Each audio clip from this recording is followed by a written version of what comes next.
Welcome to মৌলিক study. মৌলিক স্টাডিতে তোমাদের সবাইকে স্বাগত। আজকে 16ই ডিসেম্বর 2023-এর কারেন্ট অ্যাফেয়ার্সের ইম্পর্টেন্ট প্রশ্ন নিয়ে চলে এলাম। চলো শুরু করা যাক। 1 নম্বর প্রশ্ন, সম্প্রতি director general of civil aviation কোন রাজ্যের অযোধ্যা বিমানবন্দরকে লাইসেন্স প্রদান করলো? এটা হচ্ছে উত্তরপ্রদেশ।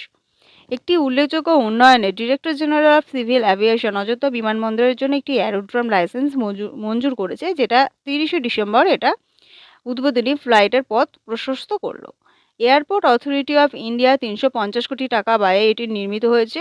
এটা আরও করার জন্য হচ্ছে তোমার যে আসন্ন রাম মন্দির উদ্বোধন হবে 2024 না জানুয়ারি মাসে, তার জন্য এটা করা হয়েছে। এই অযোধ্যা বিমানবন্দরের নাম হচ্ছে মর্যাদা শ্রী পুরুষোত্তম শ্রী রাম আন্তর্জাতিক বিমানবন্দর।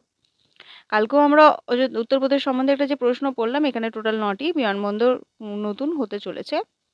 তো উত্তরপ্রদেশ রাজধানী হচ্ছে লখনৌ, মুখ্যমন্ত্রী যোগী আদিত্যনাথ, রাজ্যপাল আনন্দীবেন প্যাটেল, ন্যাশনাল পার্ক হচ্ছে দুধুয়া ন্যাশনাল পার্ক।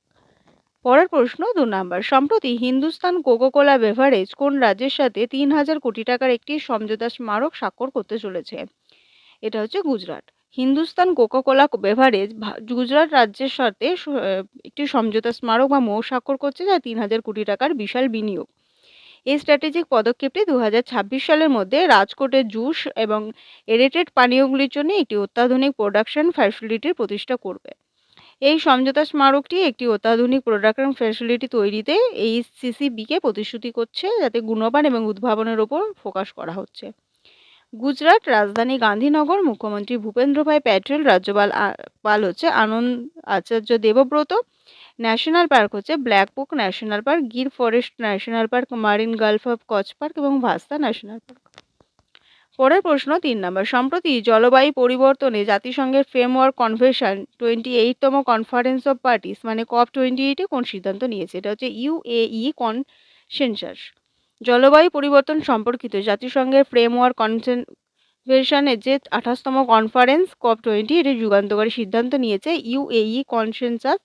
এটা জলবায়ু সংকট মোকাবিলায় একটি ঐতিহাসিক পদক্ষেপ। তবে এখানে হচ্ছে অমিল এবং আর্থিক প্রতিশ্রুতির অভাবে এই চুক্তিটি বিতর্কের মধ্যে পড়েছে। পরের প্রশ্ন 4 নম্বর, সম্প্রতি কোন সংস্থা বায়োগ্যাস উদ্যোগের জন্য ডিবিএস ব্যাংকের সাথে চুক্তিবদ্ধ হলো? এটা হচ্ছে রিলায়েন্স ইন্ডাস্ট্রি।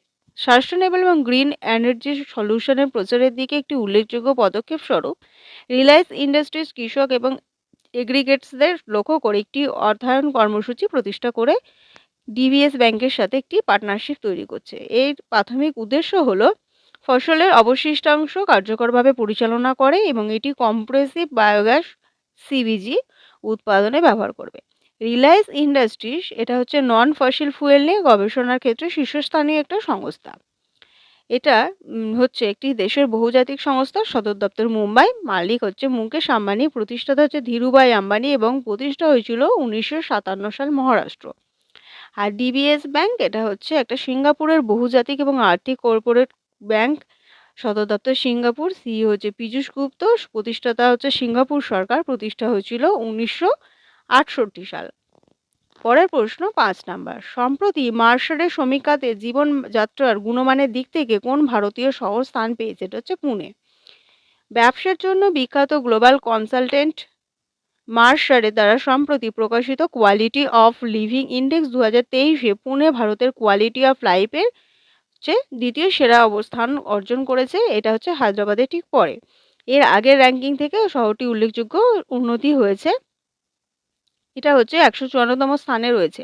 হায়দ্রাবাদ হচ্ছে 153 এবং তারপরে হচ্ছে 54তম স্থানে। বেঙ্গালুরু হচ্ছে 156তম স্থানে এবং এই স্থানে আছে 1 নম্বরে অস্ট্রিয়া ভিয়েনা, 2 নম্বরে হচ্ছে জুরিক সুইজারল্যান্ড এবং 3 নম্বরে ভ্যাঙ্কুভার হচ্ছে কানাডা।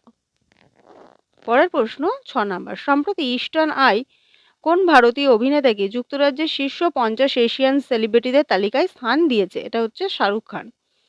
বলিউডের জন্য একটি উল্লেখযোগ্য বছরে 58 বছর বয়সী আইকনিক অভিনেতা শাহরুখ খান তার দুটি অ্যাকশন প্যাকড থ্রিলার যে মুভি পাঠান এবং জওয়ান এই দুটি সিনেমা তার নাম তুলেছে এবং এখানে হচ্ছে সম্প্রতি কমেডি ড্রামা ফিল্ম ডানকি মুক্তির জন্য প্রস্তুত আছে। সেই অভিনেতা শাহরুখ খানকে ইস্টার্ন আই সম্প্রতি তার বার্ষিক তালিকা প্রকাশ করেছে এবং সেখানে তার কঠিন প্রতিদ্বন্দ্বিতাকে পরাজিত করে তিনি শীর্ষস্থান অর্জন করেছে। 2023 সাল শাহরুখ খানের জন্য একটি নেতৃস্থানীয় ব্যক্তি হিসেবে একটি ক্যালেন্ডারি বছরে বিশাল ব্লকবাস্টার হিট দেওয়ার জন্য তিনি এই কৃতিত্ব অর্জন করলেন। পরের প্রশ্ন 7 নম্বর। সম্প্রতি কোন দেশে ঘূর্ণিঝড় জ্যাসপার আঘাত এনেছে? এটা হচ্ছে অস্ট্রেলিয়া। গ্রীষ্মমণ্ডলীয় ঘূর্ণিঝড় জ্যাসপার 2023-24 অস্ট্রেলিয়ান অঞ্চলের ঘূর্ণিঝড় মৌসুমের প্রথম নামকরণ করা ঝড়, যেটি উত্তর-পূর্ব অস্ট্রেলিয়ার ল্যান্ডফল করেছে। এর ফলে কুইন্সল্যান্ড ধ্বংসাত্মক হাওয়া আকস্মিক বন্যার মুখোমুখি হয়েছে। অস্ট্রেলিয়া হচ্ছে মহাদেশ, আর এটা হচ্ছে প্রধানমন্ত্রী হচ্ছে অ্যান্থনি অ্যালবানিজ, রাজধানী ক্যানবেরা, গভর্নর জেনারেল হচ্ছে ডেভিড হার্লি। পরের প্রশ্ন 8 নাম্বার। সম্প্রতি ভারতীয় নৌসেনা মালদ্বীপকে উপহার দেওয়া কোন জাহাজ পুনর্নির্মাণ করতে চলেছে? এটা হচ্ছে আইএনএস টারমুকলি। ভারতীয় নৌবাহিনী বিশাখাপত্তনমের নৌ ডকইয়ার্ডে একটি আনুষ্ঠানিক কমিশনের উদ্বোধনী অনুষ্ঠানে তিনি সংস্কারকৃত 22 বছর বয়সী ফার্স্ট অ্যাটাকক্রাফট আইএনএস টারমুগলি তার পুনরায় অন্তর্ভুক্ত করতে চলেছে। এই ইভেন্টটি একটি উল্লেখযোগ্য মাইল ফলক, কারণ আইএনএস টারমুগলি মালদ্বীপকে উপহার দেওয়া হয়েছে 17 বছরের বেশি সময় পরে ওটা সক্রিয় পরিষেবায় ভারতে ফিরে এসেছে। পরের প্রশ্ন 9 নাম্বার। সম্প্রতি কোন দেশের খেলোয়াড় আশাদ শফিক সব ধরনের ক্রিকেটার থেকে অবসরের ঘোষণা দিয়েছেন? এটা হচ্ছে পাকিস্তান। এই তিনটা হবেন। পাকিস্তানের middle order batsman Ashad Shafiq 37 বছর বয়সের সব ধরনের খেলা থেকে অবসর নিয়েছেন। 3টি ফরম্যাটেই তিনি খেলেছেন, 77টি টেস্ট, 60টি ওয়ানডে এবং 10টি টি20। পাকিস্তান এটা হচ্ছে দক্ষিণ এশিয়ার একটি রাষ্ট্র। প্রধানমন্ত্রী শেহবাজ শরীফ, রাজধানী ইসলামাবাদ, অফিসিয়ালি ভাষা হচ্ছে উর্দু এবং ইংরেজি। পরের প্রশ্ন এবং লাস্ট প্রশ্ন 10 নাম্বার। সম্প্রতি বিসিসিআই কোন খেলোয়াড়ের আইকনিক 7 নম্বর জার্সিটিকে অবসরে পাঠানোর সিদ্ধান্ত নিয়েছে? এটা হচ্ছে মহেন্দ্র সিং ধোনি।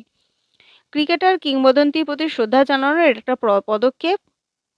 বিসিসিআই প্রাক্তন অধিনায়ক এমএস ধোনির আইকনিক জার্সি যে 7 নম্বর জার্সি সেটা অবসর পাঠানোর কথা বলেছে। এর ফলে হচ্ছে আর কোনো ভারতীয় ক্রিকেটার 7 নম্বর জার্সিটি পরে খেলতে পারবে না।